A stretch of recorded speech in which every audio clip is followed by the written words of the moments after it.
Joanna Marie Macpagal, 18 years old from Santa Monica, San Simon, Pampanga. I'm from 12 Ephesus. Strand ko po is Accountancy, Business, and Management. Yung next gen po is nakilala ko po siya from the other teacher po and sa pinsan ko po. Then na-inspire po ako sa pinsan ko na kada nagsasagot po siya and then kada po pumapasok siya sa online class or even sa face-to-face po is napakalaki din po ng ginrow and improvement niya po. As a student po from next gen, I grew a lot po. I made a better version of myself po. Like, doon ko po nakilala kung ano po talaga yung abilidad na meron ako, yung galing na meron ako. Like, hindi ko po siya na-show sa iba or like nung junior high school po. Ngayong senior high school po sa next gen, pakita ko po kung ano yung meron ako, kung ano po yung kaya kong gawin. Na hindi lamang sa kung anong maipapakita ko bilang estudyante, pero naipapakita ko po kung sino po talaga ako bilang Joanna at kung ano po yung mga kaya kong gawin. Gumigising po ako na maaga, then ginagawa ko po muna mga kailangan kong gawin sa bahay. Although minsan po, hindi ko na po talaga nagagawa yung mga kailangan kong gawin, lalo na po may mga school works and then pag exam po, todo review po talaga ako. Then pag pumapasok po ako, like, ginagawa ko po muna yung mga to-do list ko, then papasok na po sa face-to-face. Then after po nun, papasok na po sa class, sa mga subject class po na dapat po namin i-attendan. Then, after po nun sa platform, even if may mga gagawin man po sa platform. Yung difficulties po bilang mag-aaral as Joanna din po, panganay po ako, kailangan ko po munang gawin yung mga responsibilidad ko bilang panganay. Then, after po nun, papasok ako na, like, kailangan ko pong aralin yung mga lessons. Then, doon po, parang nadidrain po ako araw-araw na kailangan ko pong gawin yung best ko para ma-achieve po kung ano po talaga yung goal ko. Na-overcome ko po yung mga difficulties na yon pag nagtitiwala po ako sa sarili ko. Like, pag po kasi nahihirapan ako sa isang bagay na iniisip ko po hindi ko po kaya. Pag po iniisip ko po talaga hindi ko kaya, hindi ko po talaga siya magagawa. So, nagtitiwala lang po ako sa sarili ko. Kung ano po yung kaya ko, ayun lang po yung pinapakita ko. At kung ano po talaga ako. Oy, lumaban, accountant, matapang! Oy, lumaban, accountant, matapang! Ako po si Juliet Macapagal, nanay po ni Joanna Marie Macapagal. Tatlo po silang magkakapatid, siya po yung panganay. Yung pong pangalawa, ang babae, 14 years old. Yung pangatlo, 12 years old. Ano po, yung naglilinis po ako ng kuko, yung tatay niya nagtitinda ng mga laruan. Nananay din po ako para matustusan po yung ano ng mga anak kong tatlo. Si Joanna po bilang anak, ginagawa niya po yung lahat na para makamtan niya po yung lahat ng pangarap niya. Kundi sa next gen, naiyak na ako. Kundi po siya pumasok sa next gen, di po alos niya makamit yung ganito na alos mataas po yung ano niya, yung grades. Kahit ako po hindi po in-expect na ganito na makakamtan niya po yung ganitong nakuha niya. Yung pinaka-participation po ng family ko sa akin is napaka-supportive po nila. Kahit ano pong gawin ko, kahit ano pong ilaban ko sa buhay ko or sa pag-aaral ko, is andun po talaga sila sa tabi ko na hindi po nila ako iiwan on my ups and downs po. Message ko po kay Joanna na sana po, bago po siya mag-aral, kumain muna po siya kasi inaano ko po, kung hindi po siya kumain, baka po hindi po makamit yung lahat ng pangarap niya. Maire-recommend ko po yung next gen for the incoming senior high school po. Kasi po, as my own experience po, dito po talaga ako nag-grow. Dito ko po nakita yung pinaka-ability na meron po ako.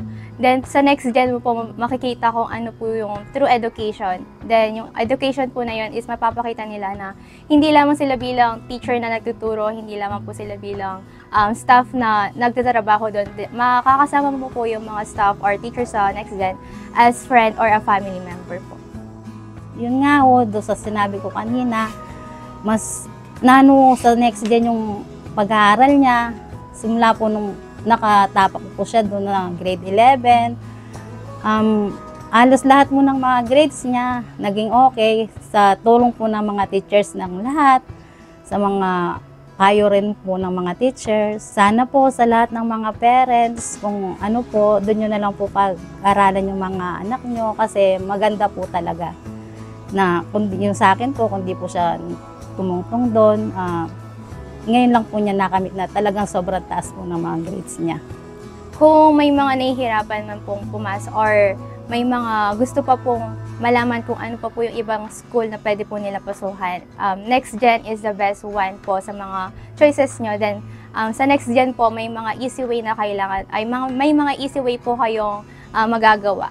Then, yung the best trend po doon is yung AVM. Although, iniisip mo nila yon na as difficult po, like, nahihirapan po sila pag point of view po nila is accountancy, business, and management. Akala po nila more on math, more on balancing po. Pero sa ABM po, malalaman mo kung ano po talaga yung balancing or business na gusto mo pong maipasok. First of all po, I want to thank God po dahil hindi po ako yung Joanna na nakilala niyo or nandito po ngayon kundi dahil po kay God. Then second po is yung family ko, parents ko po dahil sila po yung number one na supporters ko po sa anumang laban na po ng buhay ko, kung ano man po yung mga gusto kong abutin na pangarap ko. Nandyan po sila lagi para sa akin na ilalaban din po nila kung ano yung gusto kong ilaban sa buhay ko. Then second po is my teachers and then yung part po ng Next Gen family po. Hindi ko po sila na-feel as a teacher po. Although sila po yung number one na nagtuturo sa akin kung ano po talaga yung mga dapat at hindi dapat and then yung mga lessons po. Pero yung all throughout the year po, kung ano po, nagsimula po akong grade 11 hanggang ngayong grade 12 po, na-graduating na ako, naramdaman ko po sa kanila yung pamilya at saka pagiging kaibigan po nila. Like, mararamdaman mo po sa kanila na hindi lang po sila basta teacher, kundi may mga part po sila na may ibibigay sa'yo na advice as a friend and a family member po. Then, yung mga kaibigan ko po na nakilala din sa Next Gen, sila po yung tunay na kaibigan na siguro po masasabi ko minsan may mga tapuhan kami but I value them and I trust them and then yung respect po na binibigay din nila sa akin. Then the love po, then the support din po bilang friend. Naging mahirap man po yung tinahak ko ngayong taon na to sa pagiging high school. Yung mga work na tinrabaho ko po, yung mga pagod, hirap, at saka yung mga sleepless nights ko po. Like, yung hindi na po talaga ako makain, sabi nga po ng mama ko. Like, pag po talaga yung bagay na yon is pinaghihirapan mo, nasa iyo lang nanggaling na hindi mo kailangan manguha ng tulong. Although, kailangan mo ng tulong, pero hindi mo kailangan ipabuhat sa lahat. Kung ano yung kaya mo, ayun yung ipakita mo na ako bilang Joanna, nakilala ng iba, nakilala din nila bilang Kengkeng, is pinapakita ko kung ano lang meron ako, kung sino talaga ako. Then, naging mahirap man ang tahak ng buhay ko or yung mga bagay na pinagdaanan ko, masasabi kong ako yun. Ako yung trumabaho doon, ako yung naghihirap doon. Then, ayun na po yung masasabi kong success dahil ginawa ko po kung ano yung best ko. Hindi lang po success na although may money ka, pero wala naman yung true happiness sa sarili mo and then yung enjoyment. Then, marami mang luhang pumatak, but ending, kung ano yung nakaya ko, ako yung nagagalak. Ma'am Joanna, wish ko lang sa'yo, sana magtapos ka muna.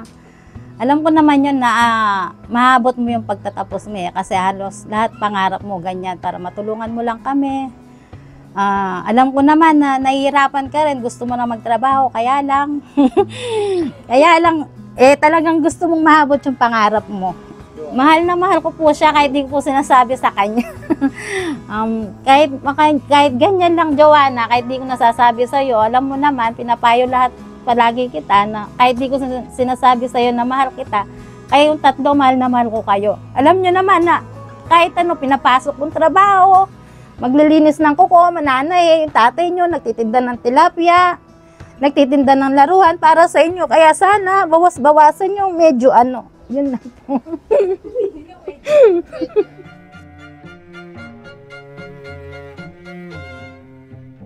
Success is 99% failure. Don't be afraid of failure. On every phase of failure, your success is finally succeeding. Lastly, pinakita ko kung ano ako.